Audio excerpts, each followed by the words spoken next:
Now अब आपका question आएगा ये, इस क्वेश्चन में क्या है कि ये जो करंट है 5 ओम्स में जो करंट है उसको ये I1 बोल रहा है, इस करंट को ये I2 बोल रहा है एंड इस करंट को ये I3 बोल रहा है। ठीक है, सो I1, I2 एंड I3 आपको फाइंड आउट करना है।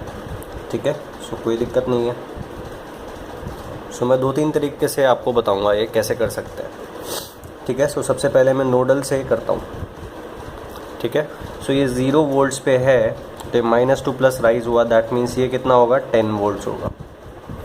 ठीक है, नाउ ये 10 वोल्ट्स है, बीच में रेजिस्टर आया, दैट मीन्स यहाँ मैं एक वेरिएबल एज्यूम कर लेता हूँ V1। ठीक है, ये 0 वोल्ट्स पे है, -2 प्लस राइज हुआ कितना 15 का, दैट मीन्स ये कितना होगा 15 वोल्ट्स पे ये नोड वोल्टेज होगा। ठीक है, ये V1 है। ठीक है, मुझे करंट निकालना है, तो इंस्टेड ऑफ टेकिंग, ये भी तो एक नोड है ना। ठीक है, सो यहाँ आपको कोई लेने की ज़रूरत नहीं है बिकॉज आप इन दोनों रजिस्टर को कंबाइन कर सकते हैं। ठीक है, सो इन दोनों रजिस्टर को आपने कंबाइन कर दिया तो ये कितना हो जाएगा 10 ohms. So that means you have assumed only one variable, that means आपको एक ही इक्वेशन बनाना है, और क्योंकि आप नोडल एनालिसिस कर रहे हो इसलिए आपको KCL लगाना होगा। सो एज्यूम आउटगोइंग करंट्स। ठीक है, सो KCL, क्योंकि सारे करंट्स आउटगोइंग है इसलिए summation outgoing currents is equals to 0। So that means this current, that means V1 minus 15 divided by 5 plus this current V1 minus 0 divided by 10 plus V1 minus 10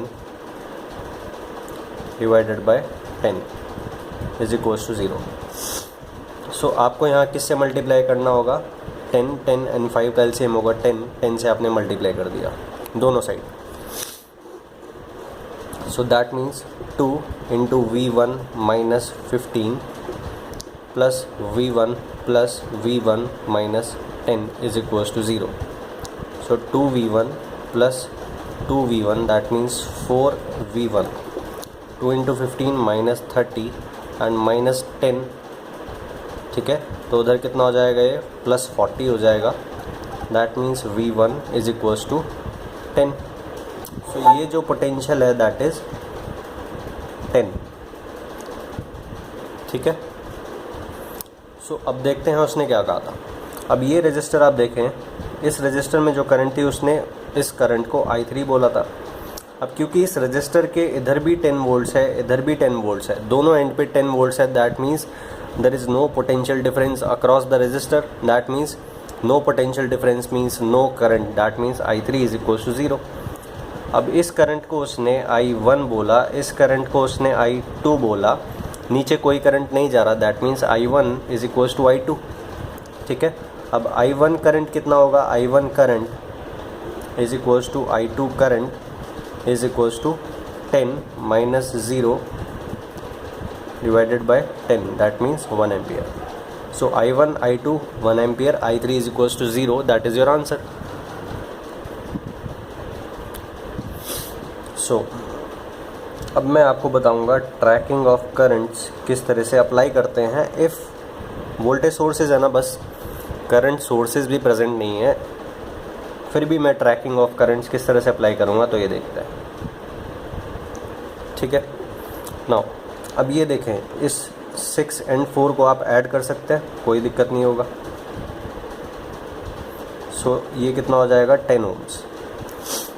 ठीक है, now अब इस branch को आप assume करें, ये जो ब्रांच है इसमें आप किसी भी डायरेक्शन में एक वेरिएबल एज्यूम कर लें।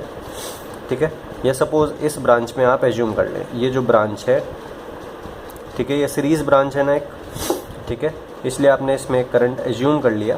अगर यहाँ एक सोर्स होता, ये 15 एम्पियर का सोर्स होता, ठीक है, सो डायरेक्टली कितना हो जाता है ये करंट 15 एज्यूम करते आप। ठीक है, बट यहाँ कोई सोर्स नहीं है करंट सोर्स, इसलिए आपने यहाँ करंट जो है वो वेरिएबल एज्यूम किया। सो यहाँ आपने I1 एज्यूम कर लिया। नाउ I1 दो जगह डिवाइड होगा, दैट मीन्स एक इस साइड डिवाइड होगा और एक इस साइड डिवाइड होगा। नाउ इस साइड कितना डिवाइड होगा ये मैं नहीं बता सकता बिकॉज इस साइड रेजिस्टेंस है। ठीक है, सो दैट मीन्स आपको एक और वेरिएबल एज्यूम करना होगा, लेट अस से I2। नाउ I1 में से I2 चला गया, that means I1 minus I2 कहाँ जाएगा, नीचे जाएगा, ठीक है। नाउ इस डायरेक्शन में KVL लगाओ, इस डायरेक्शन में KVL लगाओ, कोई भी रेफरेंस डायरेक्शन आप ले सकते हो। इस डायरेक्शन की जगह आप उल्टी डायरेक्शन में भी लगा सकते हो, इस डायरेक्शन की जगह आप इस डायरेक्शन में भी लगा सकते हो। So basically tracking of currents is nothing but a different version of mesh analysis. Mesh analysis मैं आपको नहीं बताऊंगा बिकॉज मुझे वो थोड़ा कंफ्यूजिंग सा लगता है, और वो कंफ्यूजिंग नहीं, मैं उसमें कैलकुलेशन में मिस्टेक कर देता हूँ, इसलिए मैं अप्लाई नहीं करता हूँ, ठीक है। So basically tracking of currents में अप्लाई करता हूँ। सो यहाँ ट्रैकिंग ऑफ करंट किस तरह से अप्लाई किया, ये इस ब्रांच में I1 आपने एज्यूम कर लिया बिकॉज करंट सोर्स नहीं है। फिर आपने देखा कि ये दो पार्ट में डिवाइड होगा, ये पार्ट कितना है I2, अगर यहाँ I2 चला गया तो नीचे कितना जाएगा, बचा हुआ I1 माइनस I2 जाएगा, ठीक है। नाउ अब KVL अप्लाई करो, KVL ये फर्स्ट लूप है, ये सेकंड लूप है, ठीक है। फिर वही मैं आपको बताऊंगा, करंट के हिसाब से प्लस माइनस एज्यूम कर ले। सो करंट को प्लस में एंटर करवाओ, करंट को प्लस में एंटर करवाओ, ठीक है, ये प्लस माइनस ऑलरेडी है। फिर उसके बाद ये प्लस ये माइनस ले लो बिकॉज करंट कहाँ से आ रहा है, प्लस में एंटर करना चाहिए। सो पैसिव साइन कन्वेंशन के हिसाब से माइनस साइन के साथ जो दिक्कत है वो ख़त्म हो गई, दैट मीन्स सब कुछ आपने प्लस साइन के अकॉर्डिंग कर लिया, ठीक है। सो KVL means rise is equals two drops, ठीक है। सो इस लूप में आप एक चीज़ और ध्यान रखना, आपने फर्स्ट लूप ये लिया, सेकंड लूप ये लिया। आप ऐसे भी कर सकते थे कि आप फर्स्ट लूप ये लें एंड सेकंड लूप आप टोटल इतना बड़ा वाला ले लें, ठीक है, ये भी आप कर सकते थे, ठीक है। बस आपको दो इक्वेशन बनानी है। Now rise is equals to drop. मैं यहाँ से स्टार्टिंग करता हूँ, minus to plus rise, that means rise की साइड लिखना है।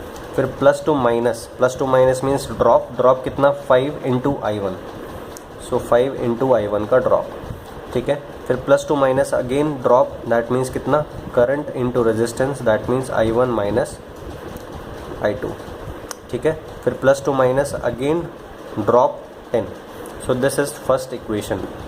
ऐसे ही आप सेकंड इक्वेशन बनाएंगे।